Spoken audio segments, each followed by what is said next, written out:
Hey guys, I don't know about you, but I want to be successful.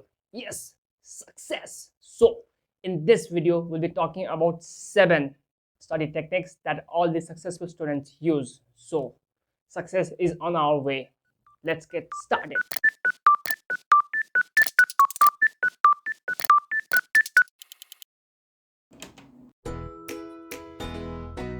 So the first technique is the technique known as Pomodoro, and those of you who have been watching the channel for a lot of time know what Pomodoro technique is. It is a technique where you study for 25 minutes, then take a short break of 5 minutes, then you study for 25 minutes, then you take a short break of 5 minutes, and yada yada yada.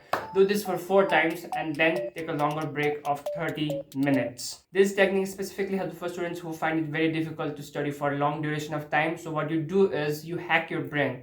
You divide your entire study session into short intervals, and then you study for the short intervals and then take a short break, so that you trick your brain into thinking that you have been studying for a short period of time, but in reality you have been studying for a long duration of time if you just forget those 5 minutes of break. Now, a quick warning for the students trying to use this technique is to not use your smartphone during those 5 minutes of time.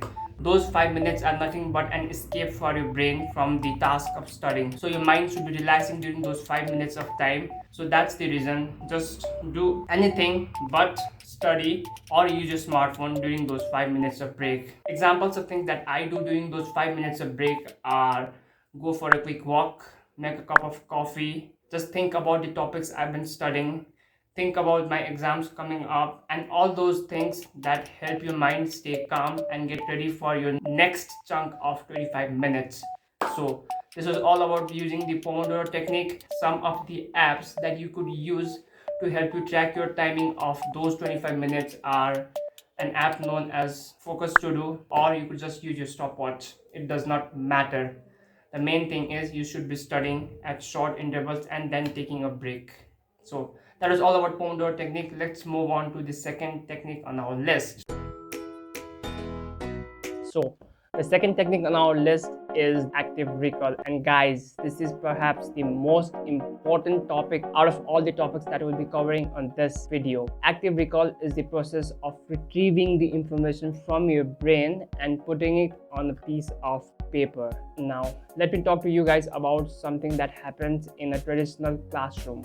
See, what happens in a traditional classroom is only half the process of reading. That's right, only half the process of studying. Let me explain. In a classroom, the teacher teaches about a particular topic and all the students take in the information from the teacher inside their mind. But guys, that's only half the process of learning. The actual learning happens when you retrieve that information that you learned from your teacher and put it on a piece of paper by writing it down. Once this entire cycle completes of receiving the information and then taking it out on a piece of paper, a learning can be said to be completed. Now, of course, this is not going to be enough if you only do this once. That's why revisions are important, but this complete process needs to be followed by you guys to regain what you have studied in a class. So this is the process of active recall. And guys, if you just think about it, this is exactly the process of examination as well. What actually happens in an exam? You go to the classroom, you're given a set of questions, and you retrieve the information from your mind and write them on the piece of paper and submit it to your examiner. That's the process of examination, and that's exactly what you are doing in active recall as well. So there are dual benefits of using the process of active recall. First, you get to memorize and learn a particular topic effectively, and second, your mind gets comfortable with the process of retrieving information inside an examination hall. So the next topic on our discussion is mind map. Mind map is another study technique that I've not seen a lot of students use, but I think it's a very useful technique. So what you do in mind map is that you first learn a topic, and just like active recall, you try to memorize and write all the processes involved in that particular topic on a piece of paper, and you create a mind map. So guys, here's a quick example of a recent mind map that I made specifically for this video. Now again guys, there's no hard and fast rules when it comes to making a mind map, so you can choose to make changes as you like in your mind map, and I hope this helps. So the next method on our list is flashcard. Now flashcards are one of those techniques that I'm sure a lot of you guys use as well. Flashcard is one of those techniques that you use when you need to memorize a topic regardless of whether you have understood it or not. Now I know the first and the most important thing about studying should be learning, but every now and then there's going to be topics that you and I don't understand, and I have no guilt in accepting that, guys. There has always been 5 to 8% of topics on every subject that I felt like I don't really get it, but if this shit comes in exam, I'm gonna write it, and for that I use flashcards. So on the one side of the flashcard, what you do is you write the question whose answer you need to memorize, and the other side you write the answers. And doing this for a lot of flashcards, you have a bunch of flashcards which you're gonna use while studying. So every now and then, according to your own routine, you take up a flashcard, read the question, and try to memorize or retain, remember, retrieve the answer to that question. And if you can't, look back and read the answer. Do this again and again and again, and over a period of time, the answers to all of those flashcards will be stored in your long-term memory. And that was all about flashcards. So guys, the next technique on our list is related to the technique we just discussed, and this study method is Anki flashcard. Yes, the last one was flashcard, this is Anki flashcard. These two are connected. So Anki flashcard is nothing but a flashcard, but using an app known as Anki. For those of you who want detailed information on this topic, I've already made a video on this. That video is linked somewhere over here. So in short, what happens is that you do the same process as you do in a flashcard, but inside an app. You go to the app, you write the questions to a particular topic, and you write down the answers as well.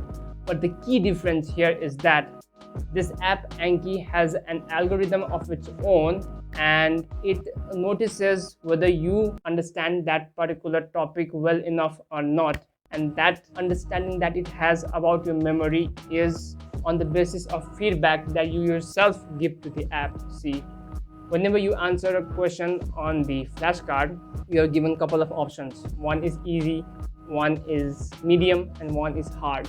See, and depending upon what you chose after answering the question, the algorithm works out the process and understands that a particular topic may be hard or easy for you.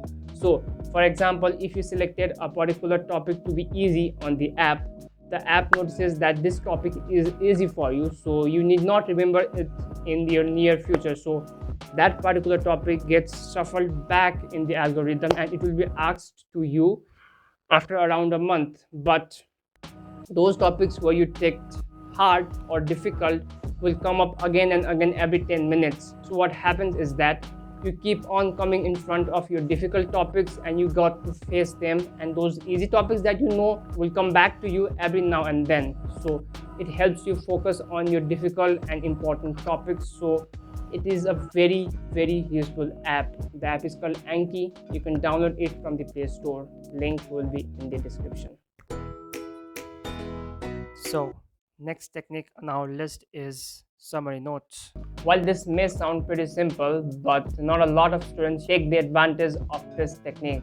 First of all, when do you use summary notes? So if you are a student who is studying a professional course like myself and has a large volume of topics to be covered in a short period of time, remembering all of those content material within a short period of time inside your small brain is almost impossible. I've tried it and I've failed, and then I realized that I should be using the technique of making summary notes. So that's the first caveat.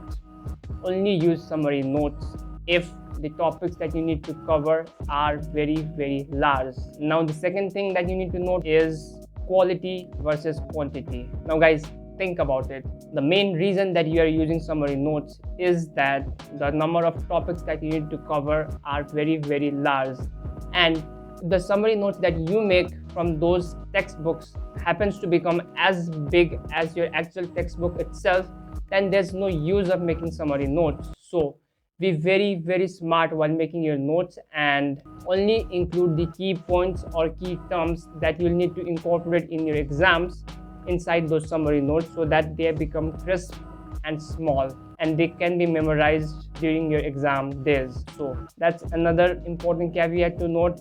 And finally, the last thing that you need to note is the time versus benefit analysis.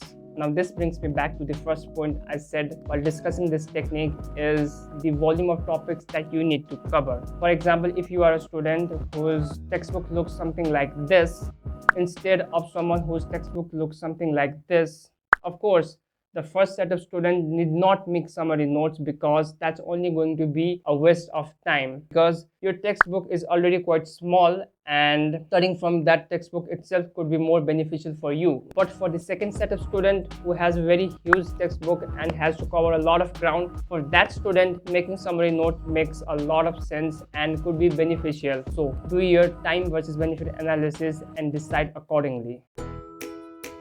Finally, the last topic of discussion in this video is 80-20 principle, or it's also called Paretos law. So the 80-20 principle is a principle rather than a study technique, and in this technique you don't really study anything, but what you do is analyze your subject. The 80-20 principle says that anything that you got to do in this world has this rule of 20% and 80%, and normally what happens is that 20% of things bring 80% of results. For example, in business, 20% of customers bring in 80% of revenue. In my channel, 20% of viewers bring 80% of views. Similarly, while studying, there's going to be 20% of those topics that cover 80% of the marks. And those 20% are the ones you need to focus on. See, hard work is important, but what's more important is to know where you should put your hard work on, and the hard work that you need to do for your exams are on those 20% of topics. So this is perhaps, now I know I've been saying this for all of the topics I've covered today, but this is perhaps the most important technique that you could learn. So guys, start using this today. Check all the topics in your book and identify those 20% of topics that cover 80% of marks, and give your prime attention on those 20% of topics, and then study remaining topics. So 80-20 principle, a very useful technique, and after using this technique you will be in company of great writers like Tim Ferriss. He uses 80-20 principle, and in fact he has described this principle in his book The 4-Hour Workweek as well. Similarly, Mark Manson, who wrote The Subtle Art of Not Giving a Fuck, also uses this technique, and in fact Mark Manson has described this technique in his recent YouTube video as well.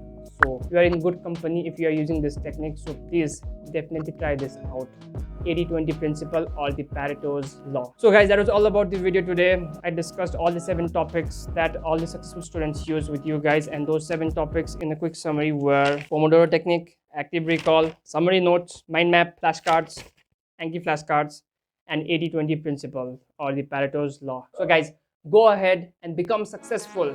I've given you the secret to success. Now it's up to you to use those secrets and improve your life. God bless you. God bless me. God bless all of us.